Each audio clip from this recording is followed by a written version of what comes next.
Hey guys, welcome back to my channel. In this video, I'm going to be doing a little bit of an engineering Q&A, as in what it's like to be an engineering major, what engineering school is like, finding an internship, that kind of thing. I asked you guys to ask me questions, and you guys asked some really great, open-ended, broad questions, so I think we're gonna have plenty to talk about. But first, look at what just came in the mail. There's a video coming soon, all in due time. So let's talk about engineering school. Okay, so for a little bit of background, I am entering my final, last, and fourth year of engineering school. I am pursuing a Bachelor's of Science in Chemical Engineering. I'm expected to graduate in May of 2018. Please don't give me a nudger about that. I've been working so hard. And I've been doing pretty okay in engineering school, all things considered. I also work in a research lab, so there's one question I think in here about working in a research lab. Okay, so first question, internship advice, please. Okay, so my advice is going to be specifically for undergrad engineering majors because that's the only thing I know. You have to be so aggressive because I just feel like the internship market in engineering is really saturated, slash companies don't really want interns because, I mean, honestly, like, what do you know as a second or third year engineer? Don't know a lot, and like I'm saying that as a fourth year, like I still feel like I don't know a lot. So it's really important to just like be aggressive and really push yourself to recruiters and companies and just really put yourself out there. I know it's tempting to just like sit on your computer and submit your resume, and that's the only thing you do with our job application websites, just like submitting your resume. It's not enough. It's not going to be enough. You have to go to career fairs. You have to go to recruiting events. Pull any personal, like family or friend connections if you have any connections. Start building your network. I think that's something really important that's not emphasized enough, I think, is that you really need to build your own personal network because at the end of the day, your network is what's gonna get you the furthest. Case in point, the way that I got my internship had nothing to do with the application process. I didn't even apply online. I didn't apply anywhere. I was referred by a colleague and then I got an interview and then I got the job. And it would have never happened if my friend hadn't thought of me and been like, she would be a really good fit for this. You need to pull on your personal connections, really make a personal appeal to recruiters and stuff. Try to connect with them because I think that's the most important way that you're gonna get noticed and recognized. It's going to be really discouraging. Like, I had the worst time finding an internship this year. It was my own personal living hell because no one likes experiencing rejection, but when you look for an internship, you're going to get a lot of rejection and it is going to suck. But I think it's a really important growing and learning opportunity for kind of learning how to take it in stride and adjust and move on and keep going forward. It was a bitter pill to swallow for me, but I think I get it now. Also, if you're here because you want to hear me talk about my internship, I'm gonna do that at the very end of the video because I want to get through everyone's questions first. I also want to say that if you're a second year engineering major, don't get your hopes up too high because you're probably not gonna get an internship, and that's okay. I didn't have an internship after my second year. I actually did summer classes, which I am so glad I did that because it was just a really smart move on my behalf to just like knock out classes I didn't want to do during the semester. But don't be discouraged if you're a second year student and you just keep getting no's. That sucks, but it's kind of understood that that's what's gonna happen because as a second year engineering major, you really don't know a lot yet, especially in chemical engineering. I don't know about other degree plans, but in chemical engineering, as a second year, you've like barely scratched the surface of what chemical engineering is actually. All of that notwithstanding, if you're a freshman or a sophomore and you're listening to this and you're like, I'm not gonna go to career fairs then because I'm not gonna get a job. That's not the point. I think that you should still go in order to practice. In high school, you're never really taught how to network or sell your personal brand or connect with recruiters in a professional setting. You're not taught that, so it's really so critically important that you practice these things and test the waters as a freshman, as a sophomore, when the stakes are lower, so that when you're a junior and you need an internship under your belt, it's a lot more natural and it comes a lot easier. Okay, a bunch of people want to know what my average daily workload is like. Someone specifically asked, what is the workload like? Do you find that you don't have time to do other things like exercise, hobbies, and you only have time for studying and work?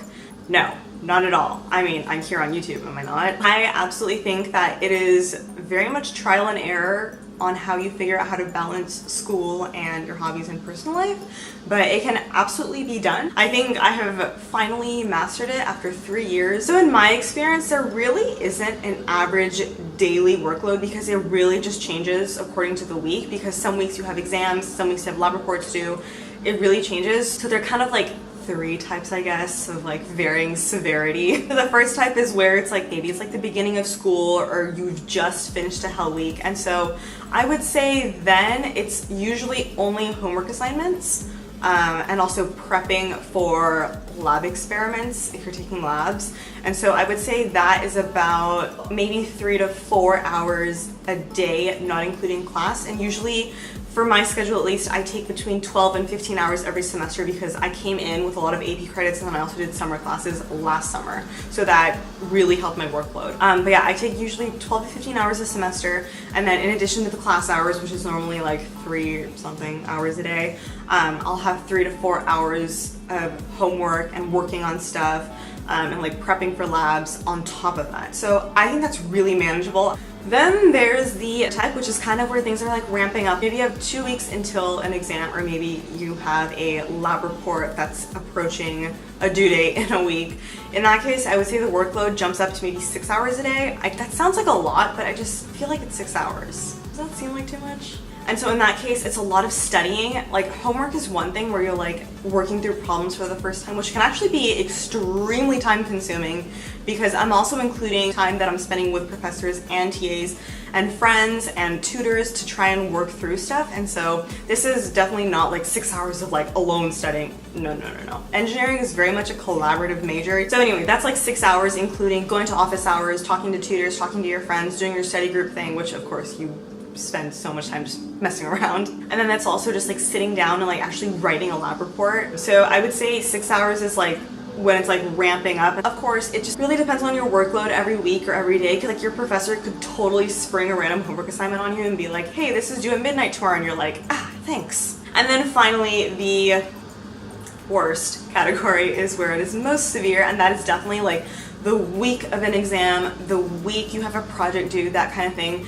Definitely 8 to 10 hours a day. It's just, yeah, it sounds really bad, and it is really bad, but you know what? I'm sure that I would be able to study less, but I'm such a control freak, and for me, there's no such thing as studying enough. Like, I feel like I just always have to be studying, which actually I feel like I am getting better at, because I reached a point where I'm just like, I know this. There's no point to me studying this anymore because I know this. So that's something like 8 to 10 hours a day. And that's also like office hours, being with your friends, being with your study group, and then also just like sitting alone and just doing practice problems, because that is sincerely the best way to get A's in engineering school, is to just be able to do problems on your own, mimic the exam environment.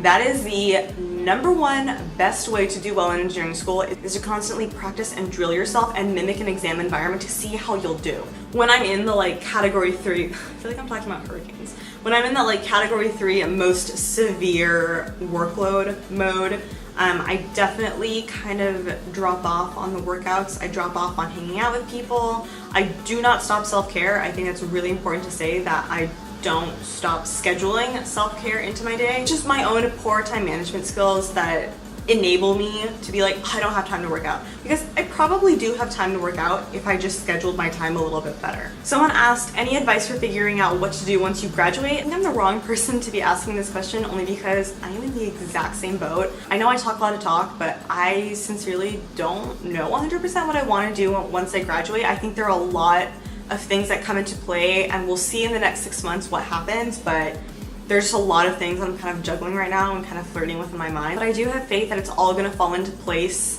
I just don't know how to answer your question.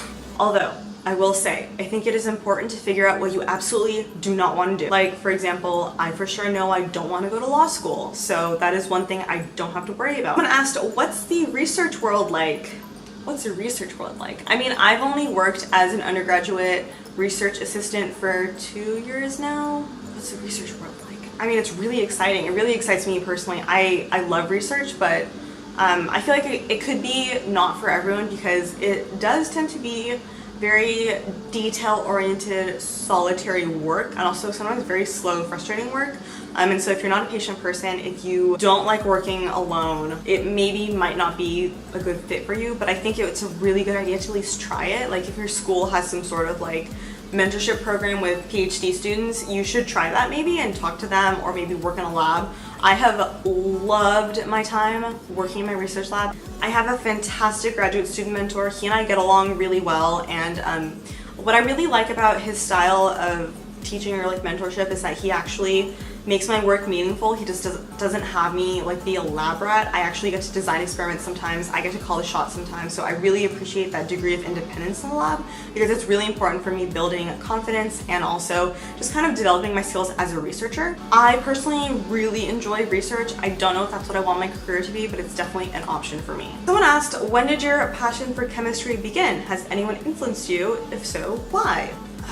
I guess when I took AP chemistry in high school, my junior year is when I was like, oh dang, I really like this and I'm really good at it. High school was my first exposure to chemistry, and then once I started in university, I just really enjoyed the pace of chemistry classes. My first class that was a chemistry class was Organic Chemistry 1 because I placed out of the first 3 intro chemistry classes.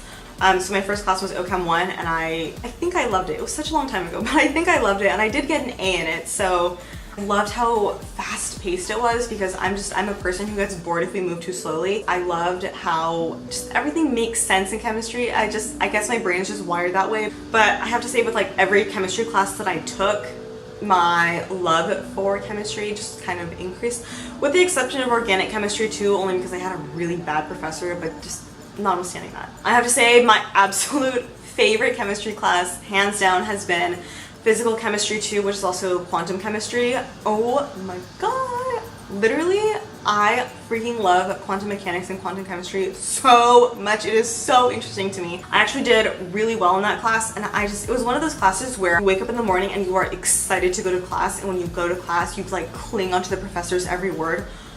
I love that class. Has anyone influenced me? Definitely. My family definitely has. I come from a big family of scientists. My dad has a bachelor's and a master's in mechanical engineering, and then my mom is a pharmacist, and so I've grown up with science, and so it like never occurred to me not to be a scientist. I did have like a very brief phase where I wanted to go to art school to do drawing, but I've always wanted to be a scientist. Like even when I was like, gosh, in elementary school, and I wanted to be a marine biologist, that's still a scientist. So I've always had like the itch for science, and so I can definitely attribute that to my family. Person wants to know to what extent tattoos, piercings, dyed hair, etc. are not allowed / looked down in an engineering professional environment. This one's kind of tricky because I feel like if you're a guy, people are not going to care, but if you're a woman, people are absolutely going to care.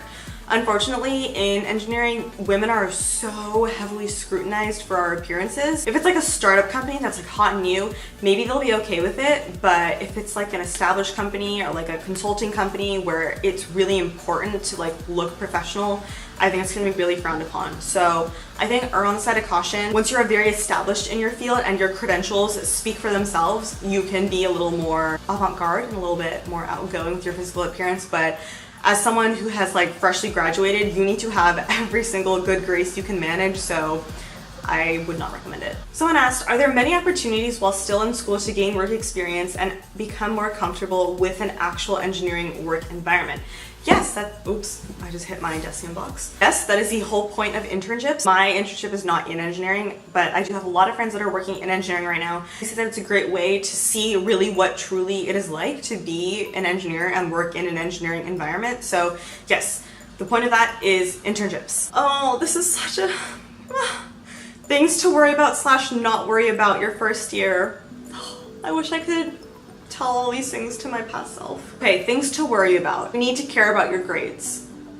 A lot of people do themselves a big disservice because they leave high school, they go to university, and they go absolutely buck wild because they're not living with their parents anymore. Don't do that because your grades are going to slip, and then it is really gonna kick your butt later on when you're a senior trying to apply for jobs and you're like, God damn it, why was I so stupid my freshman year? I should have studied harder.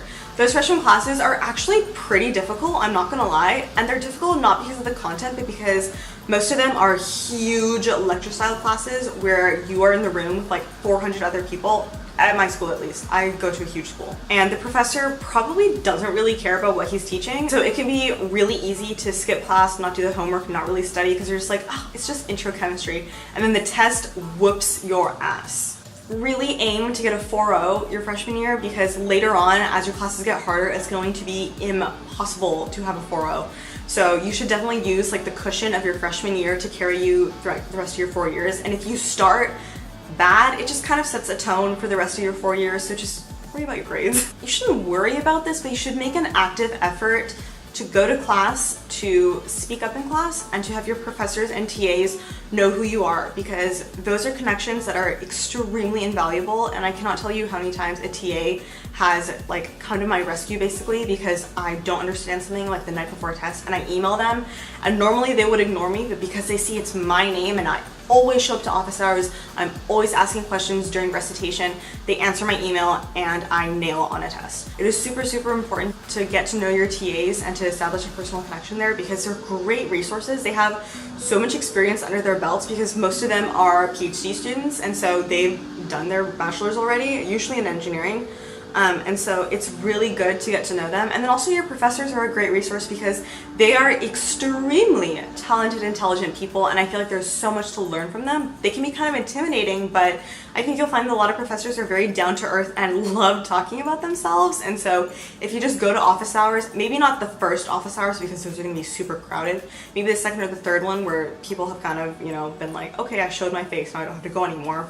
Go to those, talk to them, just show a genuine interest in what they do, and I'm sure they would love to talk to you about their research, their story, where they went to school, that kind of thing. Things not to worry about, don't worry about social stuff. It'll work itself out. I know that's the number one thing that everyone worries about, including me when I started engineering school, because I don't think anyone from my high school went to my engineering school. I was completely alone. I was terrified out of my mind because I was like, I literally don't know anyone.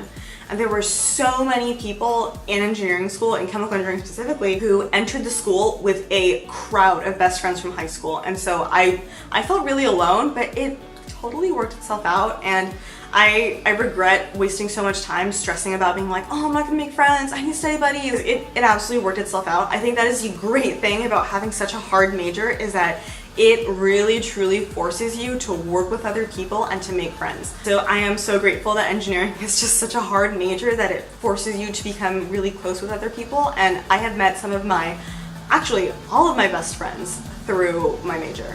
And I think that was the last question. Okay, so now I just want to briefly talk about my own internship experience. Basically what happened is I was looking for an internship, I wasn't having much luck, and then my friend referred me to a recruiter who contacted me, set up an interview, I interviewed, I got the job, and then here we are. It happened really fast. And the reason why I said yes to this internship, although it wasn't in engineering, is because it's more of like a businessy type of thing, and I've never had exposure in a corporate environment, and so I really wanted to get to know what it was like to work for a huge corporate company. And so my curiosity was fulfilled this summer, I think.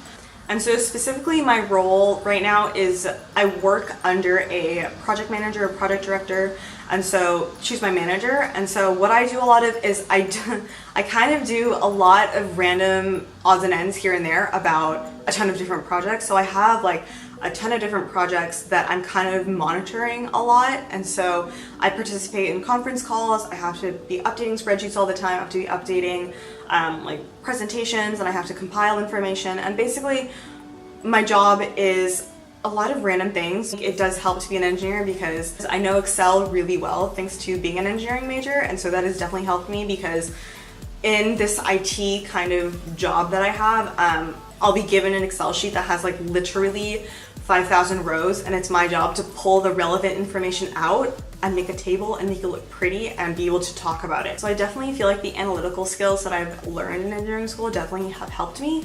It has been a bit of a learning curve trying to figure out how to navigate like a corporate world because they use a lot of jargon and a lot of acronyms, and I'm just like, I don't know what you're saying, because from my experience, engineers, myself included, are just very direct and we say what we mean, whereas these business people are like, blah, blah, blah, blah, blah, blah, blah, mitigate, reconcile, and I'm just like, just say what you mean. So that's been a really interesting experience. It wasn't necessarily what I thought it was gonna be, but I think it has been a super valuable experience. I am very grateful for this opportunity because I have actually learned so much about my personal preferences, about like for my career and stuff. And so even though it wasn't what I thought it was going to be, I am so glad that it happened because I feel like it's taught me more than just about Excel or about IT. It's taught me about what I want to do in my career, and so I'm really grateful for that. So as far as the actual day-to-day goes, I wake up at 5:30 every morning, I make breakfast, I get ready, I have to wear business casual clothes, which I've actually really enjoyed because I feel like I'm just one of those people where if I dress nice, I feel nice. And I get to work at 7:30 and I answer emails, I go on conference calls, I update spreadsheets, I do this, I do that, I make presentations, blah, blah, blah. Then I go home and I am off the clock because I have done my 8 hours and I'm done, which is such a weird feeling. Transitioning from being a student where, like I said, sometimes you have to study like 8 to 10 hours a day, including class, to suddenly going to somewhere where it's only 8 hours and then you clock out and you're done and your personal time is your personal time. I have really enjoyed that, I'm not gonna lie. I do miss the flexibility of what it's like to be a student, but I actually really like having a really structured day where it's like I clock in, I clock out, and then my time is my time to do whatever I want and there's nothing kind of like lurking over my head. If you had any questions that I didn't touch on or you're confused about something I said, please leave a comment down below. I would love to clarify anything or answer more questions. If you enjoyed this video and you want to see more engineering school videos, maybe even an engineering school vlog where I actually take you through the day-to-day of what it's like to be an engineering major, then give this video a thumbs up and I would love to film that for you. I tried to film a vlog last semester and it just hopelessly failed because it was one of those really bad weeks. I kind of scrapped that one. But next semester I will plan one a little bit better during a more balanced week that more accurately shows like what the average week is like. So if you want to see a vlog like that, give this video a thumbs up. Be sure to subscribe so you don't miss any of my videos. I do have a DECIEM The Ordinary haul video going up next week. Hopefully I'm gonna try and film this right after I finish filming this video. But yeah, that is the end of this video. I hope you enjoyed and I'll see you in my next one. Bye.